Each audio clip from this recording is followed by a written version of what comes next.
Hello friends, welcome back to my YouTube channel Khushi Verma. तो आज हम इस वीडियो में लाए हैं आप सभी के लिए बहुत ही ज़्यादा important question, most important questions about biology chapter human body and human body parts of a cell.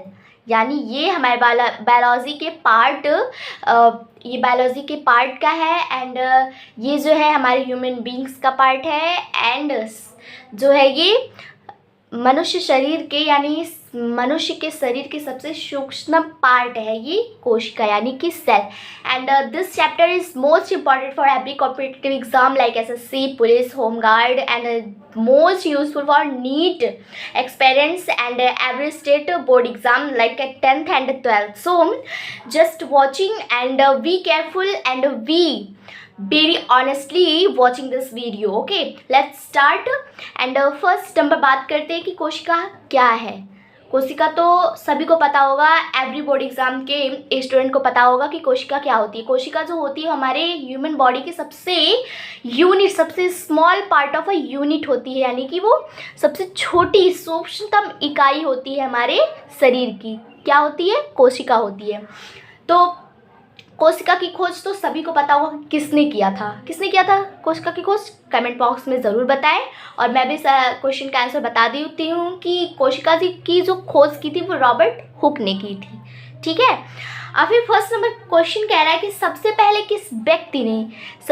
किस व्यक्ति ने विभाजन के दौरान गुणसूत्रों का व्यवस्थित अध्ययन किया और इस प्रक्रिया को कोशिका विभाजन कहा। ठीक है।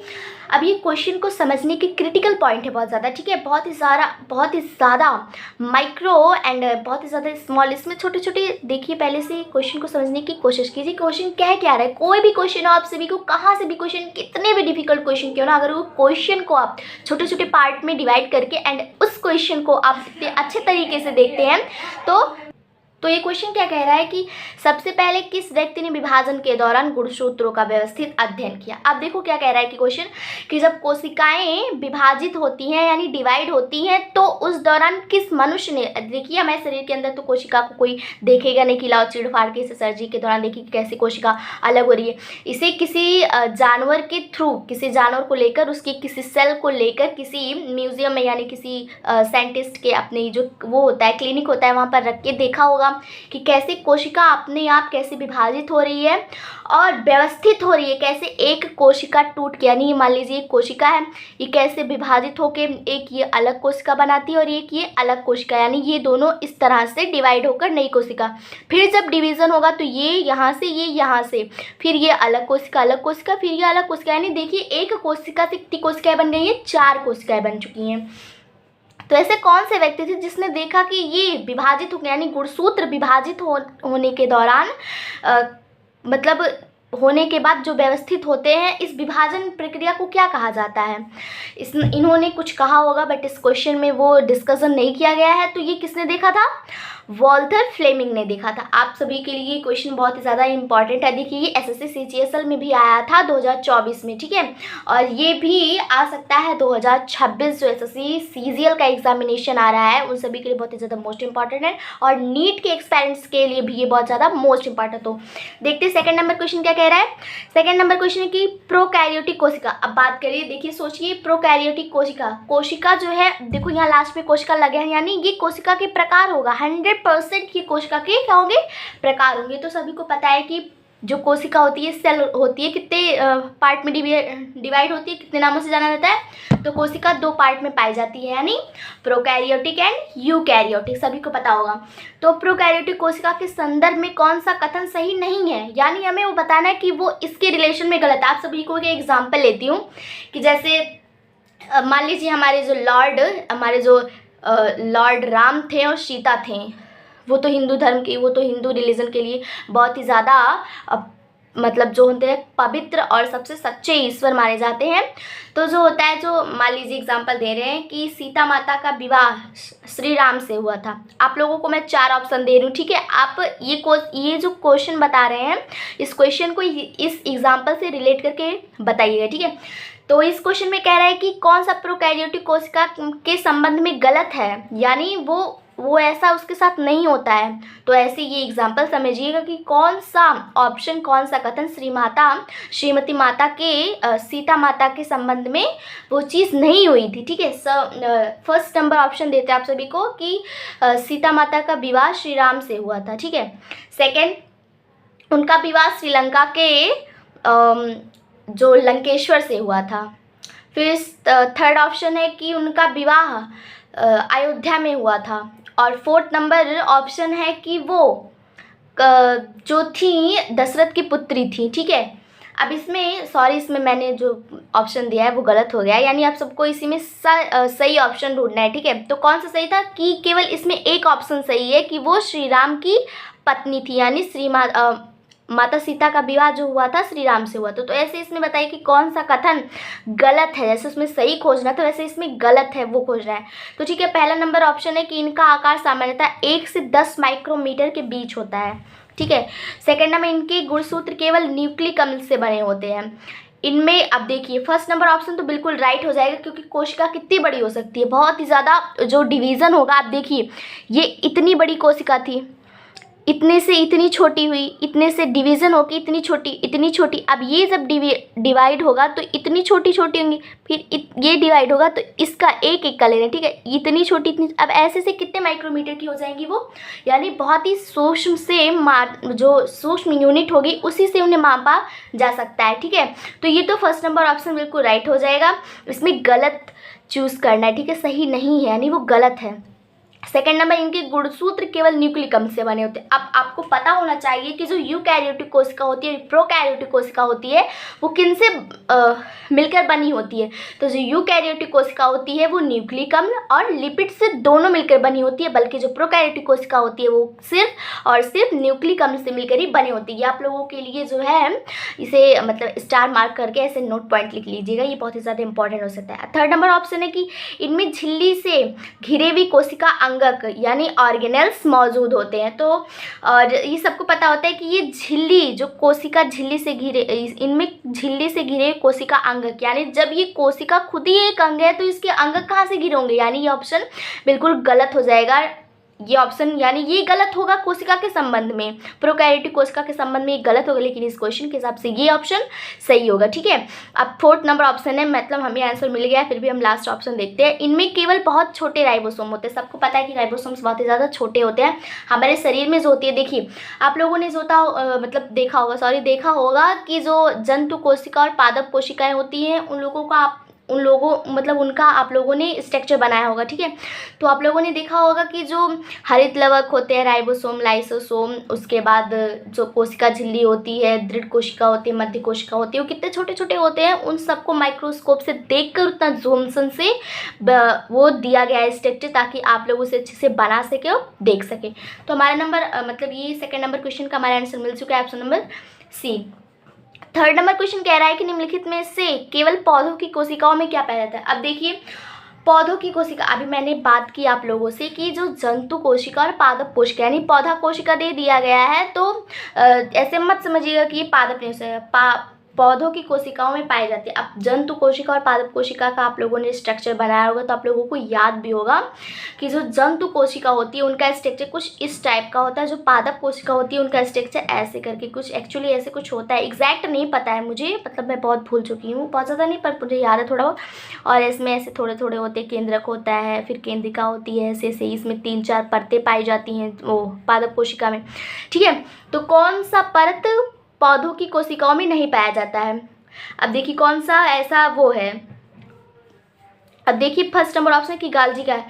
गाल्जी का जो होता है एक्चुअली वो दोनों में पाया जाता है, चाहे वो जंतु कोशिका हो या पादप कोशिका हो। ठीक है, केंद्रक, बिना केंद्रक के कुछ हो ही नहीं सकता। अब देखिए ये जो होता है ये मेन होता है, मेन मुखिया होता है किसी भी कोशिका का, चाहे वो जंतु हो चाहे पादप हो। ठीक है, तो केंद्रक, अब देखिए केंद्रक होता है जो बीच में होता है, सेंटर का होता है, वो सबसे मेन होगा कि नहीं हो। जैसे आप लोगों के घर में, जैसे जॉइंट फैमिली है आप लोगों के घर में, 3-4 भाई हैं आपके पापा, और बुआ लोग हैं, उनके बच्चे हैं, फिर उनके बेटियों के बेटे हुए, मतलब सब जो हैं जॉइंट फैमिली। तो सबसे बड़ा कौन होगा, सबसे मेन कौन होगा? जो आपके पापा के भाइयों में सबसे बड़े होंगे वही तो उस घर के मेन होंगे। और मान लीजिए वो नहीं हुए तो जो आपके पापा के पापा यानी आपके दादा हुए तो वो घर के मेन होंगे। उनके जाने के बाद सबसे मेन कौन होगा? आपके पापा के बड़े भाई, ठीक है, वो मेन होंगे। तो ऐसे ही पौधों की कोशिकाओं में, चाहे जंतुओं की कोशिकाएं चाहे पौधे की कोशिकाएं हो, तो उनमें सबसे मेन कौन होगा? जो बीच में होगा, जो सबसे बड़ा होगा, यानी ये सारी कोशिकाओं को कंट्रोल करेगा, सारी कोशिकाओं को सूचना पहुंचाएगा कि आपको ये करना है, ये करना है। जैसे हमारे ह्यूमन पार्ट के देखिए, ह्यूमन बॉडी में सबसे मेन क्या होता है? माइंड होता है ना, ब्रेन होता है ना। तो बिना ब्रेन के हमें कुछ नहीं होगा, हमारे शरीर में कोई भी एक्शन रिएक्शन कुछ नहीं होगा जब तक ब्रेन इंफॉर्मेशन नहीं देगा कि हाँ आपको ये करना है, आपको ये करना है, ये नहीं करना है, इससे ये खतरा है आपको, इससे ये सुविधा होगी, तब तक ऐसा कुछ भी रिएक्शन नहीं होगा आपके शरीर में जो आप करते हैं, ठीक है। अब जैसे मान लीजिए आपको किसी ने ऐसे चूटी काटना चाहा, तो आपको माइंड आपके यहाँ से जो सेल्स होती हैं, यहाँ से आप सबको इन्फॉर्मेशन देंगी ब्रेन तक आपके कि हाँ ये आपको चूटी काटने वाला है, आपको दर्द होगा, थोड़ा बच के रहना, ठीक है। तो ऐसे ही ये जो पौधों की कोशिकाएं होती है, इनमें सबसे मेन कौन होता है? केंद्रक होता है। अब देखिए लवक क्या होता है? लवक काम क्या करता है आप लोग पहले ये बताइए। ये तो ऑप्शन सबको पता है कि जो लवक होते हैं यानी हरित लवक होते हैं केवल पौधों में पाई जाती है। ऑप्शन नंबर राइट होगा 4th। लेकिन आप ये बताइए कि लवक के कार्य क्या होते हैं? लवक केवल पौधों में क्यों पाया जाता है, जंतु में क्यों नहीं पाया जाता है? तो आप लोग कमेंट बॉक्स में बताइएगा, लेकिन मैं इसका आप लोगों को जो वो होता है डिस्कशन करती हूँ, ठीक है। लवक क्या होता है? इसे लवक केवल ऐसे लिख दिया गया है शॉर्ट फॉर्म में, लेकिन इसका पूरा नाम क्या होता है? लवक, यानी हरित लवक होता है। तो ये क्या करता है कि जो पौधे अपना भोजन बनाते हैं, सबको पता है कि पौधे अपना भोजन किससे बनाते हैं? सूर्य के प्रकाश की उपस्थिति में, ठीक है। और किसकी किसकी सहायता से? जो एलिमेंट्स होते हैं उन सबको भी आप लोग बताइएगा कमेंट बॉक्स में। जो एलिमेंट होता है वो किससे बनाता है? सूर्य के प्रकाश होना चाहिए पहली बात पौधे के पास, और ज़्यादा नहीं लेकिन थोड़ा होना चाहिए, जिससे जैसे बहुत ज़्यादा आप लोग खा लेंगे तो वो क्या हो जाएगा? आप लोगों के शरीर में पचेगा नहीं और आप लोग इसे क्या करेंगे? वोमिट कर देंगे।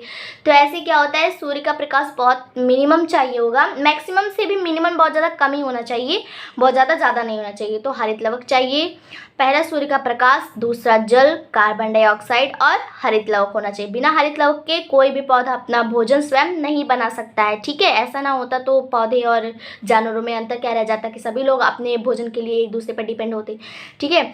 तो ये मेन काम क्या होता है इसका? पौधों में भोजन का निर्माण करना। अब केवल इसी से पौधे का निर्माण, मतलब पौधे के भोजन का निर्माण नहीं होगा, इसके अलावा और भी जैसे साथी चाहिए। जैसे एक गैंग होता है, कोई जा रहा है कि चोरी करने, चोर मेन होता है ना कि जैसे हाँ मैं मेन हूँ, आप लोगों को मैं ये इन्फॉर्मेशन दूंगा, आप लोगों को यहाँ जाना है, जैसे असिस्टेंट के रूप में काम करते हैं ना। तो पौधे में जो भोजन बनाने का मतलब जो निर्देश देता है वो लवक का मेन होता है। ये सभी को एक्टिवेट करता है कि हाँ तुमको ये करना है, तुमको वो करना है, और ऐसे ही लवक होता है। और लवक सभी को इन्फॉर्मेशन देगा कि तुमको ये काम करना है तुमको। जैसे जल का काम क्या होता है? जल को पौधों तक ले जाने का काम किसका होता है? जाइलम का होता है। और फ्लोएम क्या करता है? भोजन को पहुंचाने का काम करता है, ठीक है। तो जब जल को जड़ों में हम देंगे, जल को पौधे के जड़ में, तो वो जल को ऊपर तक ले जाने में, देखो मैं आप लोगों को ऐसे से बताती हूँ, ठीक है। जैसे मान लीजिए ये पौधा हो गया, मैं ऐसे बना दे रही हूँ, बहुत ज़्यादा नहीं अच्छा बनेगा डायग्राम, पर फिर भी आप लोगों के लिए उतना तो सही रहेगा, ठीक है। ये मैं आप लोगों को लवक के कार्य बताती हूँ, ठीक है। लवक के कार्य ऐसे ही मैं बस समझने के लिए बना दे रही हूँ। मान लीजिए मैंने यहाँ जल दिया, ठीक है, ये हो गया पानी, मैंने जड़ में पानी दिया, ठीक है। यहाँ से ऐसे पकड़ लिया, बहुत ज़्यादा एग्जैक्ट नहीं बना पाऊँगी, ठीक है। ऐसे हो गया, मैंने पौधों में जल दिया, पौधे की जड़ में जल दिया, ठीक है। अब यहाँ से सूर्य का प्रकाश ऐसे पड़ रहा है, अब ये हल्का हल्का रोशनी पड़ रही, बहुत ज़्यादा नहीं पड़ रही है, इस पर बहुत हल्की हल्की रोशनी पड़ रही है, ठीक है। अब मैंने यहाँ जल दिया, अब यहाँ जो होगा आप इसके छोटे से, ये पौधा नहीं, अब इसका छोटा सा पार्ट ले लीजिए यहाँ पर, इसमें ऐसे ऐसे बहुत सारी नलिकाएं होती हैं, जैसे हमारे शरीर में भी भोजन और खाना पहुंचाने का कार्य अलग अलग नलिकाओं का होता है, अलग अलग पार्ट का होता है। ऐसे ही पौधों में भी भोजन और वो पहुंचाने के लिए, जल पहुंचाने के अलग अलग पार्ट होते हैं। बहुत ही ज़्यादा केयरफुली से सुनिएगा, मैं बहुत ही ज़्यादा डीपली से जा रही हूँ, एक एक ऑप्शन के एक एक क्वेश्चन के उसके डिस्कशन में पूरा डीपली जा रही हूँ। उसके कार्य क्या होते हैं, उसकी खोज किसने की थी, बहुत अच्छे से बता रहे हो। सभी लोग इसे ध्यान से सुनिएगा और जो नोट पॉइंट है उसे अपनी नोट कॉपी में ज़रूर लिखिएगा, ठीक है। तो यहाँ पर पौधों का एक छोटा सा पार्ट लिया, इसके जो स्टेम का होता है, इसे स्टेम बोलते हैं, ठीक है, जो डंठली होती है, इसकी स्टेम का एक पार्ट लिया, छोटा सा पार्ट लिया और इसे मैंने जूम करके इसे मैंने बनाया। तो ये हो गया जाइलम, जो हमारा जल लेके आता है, और वहाँ से जब भोजन बनने के बाद जो लेके आता है वो फ्लोएम लेके आता है, ठीक है। ये नोट पॉइंट हो गया, आप इसे स्टार मार्क करके लिख लीजिएगा कि जो जल ले जाने का कार्य होता है वो जाइलम का होता है, और भोजन लाने का कार्य क्या होता है, किसका होता है, फ्लोएम का होता है। तो यहाँ से मैंने जल दिया और जाइलम यहाँ से ऊपर से लेके गया, पत्तियों तक जल पहुँचाया, ठीक है। अब यहाँ पर छोटे छोटे छिद्र होते हैं, छोटे छोटे छिद्र होते हैं, यानी छोटे छोटे होल होते हैं, जहाँ तक जो जल होता है वो पहुंचाया जाता है, किसके माध्यम से, जाइलम के माध्यम से। ये जो है वो पत्ती के ऊपर आप लोगों को नहीं दिखेगा, ऐसे ऐसे पत्तियों के ऊपर आप लोगों को ऐसे से थोड़े थोड़े जैसे कोशिकाओं के शेप के दिखेंगे, लेकिन मैं इस पत्ती का जो आप देखिए, कोई आप एक पत्ती लीजिए और उसके 2 लेयर होंगे, उस लेयर को आप ऐसे निकालिएगा, आपको ऐसे दिखेगी झिल्ली टाइप पत्ती के ऊपर से निकलेगी। आप ये ज़रूर एक बार ट्राई करिएगा, झिल्ली ऐसे निकलेगी। तो उसको निकालने के बाद अब जब माइक्रोस्कोप से देखेंगे ना, तो ये आप लोगों को छोटे छोटे छिद्र दिखाई देंगे। तो ये क्या करता है कि जो जल होता है उसे इन गड्ढों में ऐसे ऐसे ऐसे ऐसे ले जाया जाता है, और यहाँ पर जैसे गड्ढे में पानी चला जाता है, थोड़े थोड़े थोड़े थोड़े जल के वो जो बूंदें होती हैं इन छिद्रों में जाकर बैठ जाती हैं। और फिर क्या होता है कि यहाँ से आपको जल मिल गया, और यहाँ पर हरित लवक होता है, ठीक है, क्लोरोफिल, हरित लवक के अंदर क्या होता है, क्लोरोफिल होता है। क्लोरोफिल मिल गया, यहाँ से वो मिल गया, सूर्य का प्रकाश मिल गया, कार्बन डाइऑक्साइड तो यहाँ हम लोग छोड़ ही रहे हैं, इंसान और जानवर लोग।